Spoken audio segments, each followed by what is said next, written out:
দুটি বিধানসভা ক্ষেত্রের 15টি বুথে পুনর্নির্বাচন, মগরাহাট পশ্চিম 11টি বুথে পুনর্নির্বাচন, ডায়মন্ড হারবারের 4 বুথে পুনর্নির্বাচন হচ্ছে। সকাল 7টা থেকে আজ চলছে ভোট গ্রহণ প্রক্রিয়া। অভিরূপা হাজরার কাছে যাব। অভিরূপা, এই যে গণনা যেখানে আজকে আবার পুনরায় নির্বাচন হচ্ছে, সেখানকার কত শতাংশ ভোট পড়ছে, কি বলছে কমিশন? দেখো, বিকেল 3টে পর্যন্ত এখনো পর্যন্ত রিপোর্ট এসেছে। সেই রিপোর্ট অনুযায়ী যে দুটি জায়গায় পোল হচ্ছে, একটা হচ্ছে মগরাহাট পশ্চিম এবং হচ্ছে ডায়মন্ড হারবার। এই 142 মগরাহাট পশ্চিমে দুপুর 3টে পর্যন্ত ভোট পড়েছে 72.50%, আর 143 ডায়মন্ড হারবারে ভোট পড়েছে 72.36, অর্থাৎ 36%। মোট ভোট পড়েছে 72.43%, অর্থাৎ 72.43%।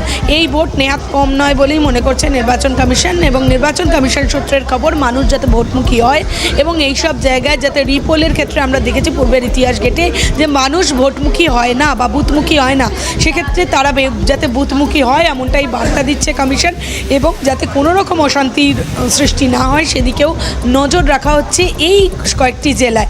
তবুও বলা বাহুল্য যে ফলতা নিয়ে এখনো পর্যন্ত কোনো প্রত্যুত্তর আসেনি জাতীয় নির্বাচন কমিশনের পক্ষ থেকে।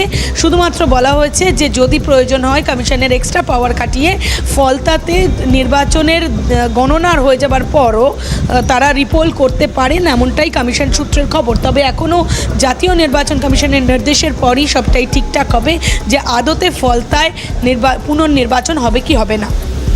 ধন্যবাদ অভিরূপা। একেবারে খুব পরিষ্কার এখনো পর্যন্ত বিকেল 3টে পর্যন্ত, যেরকম আমাদের প্রতিনিধি অভিরূপা জানাচ্ছিলেন, দুটি বিধানসভা ক্ষেত্র মগরাহাট এবং ডায়মন্ড হারবার, এখানে ভোটের যে পার্সেন্টেজ বিশেষ বুথগুলোতে 72.43%। মগরাহাট পশ্চিমে ভোট পড়েছে 72.50, ডায়মন্ড হারবারে ভোট পড়েছে 72.36%। 72.36% ডায়মন্ড হারবারে ভোট হয়েছে। মগরাহাটে হয়েছে 72.45% ভোট, অর্থাৎ যার গড় শতাংশ হচ্ছে 72.43%, অর্থাৎ যেটা যথেষ্ট সন্তোষজনক বলে মনে করছেন নির্বাচন কমিশন।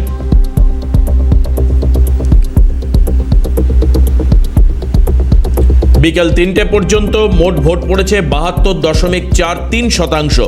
যদি বিধানসভা ভিত্তিতে আমরা বলি তাহলে মগরাহাট পশ্চিমে ভোট পড়েছে 72.50%, আবার অন্যদিকে ডায়মন্ড হারবারে ভোট পড়েছে 72.36%, যার গড় শতাংশ হচ্ছে 72.43%, অর্থাৎ 72.43%।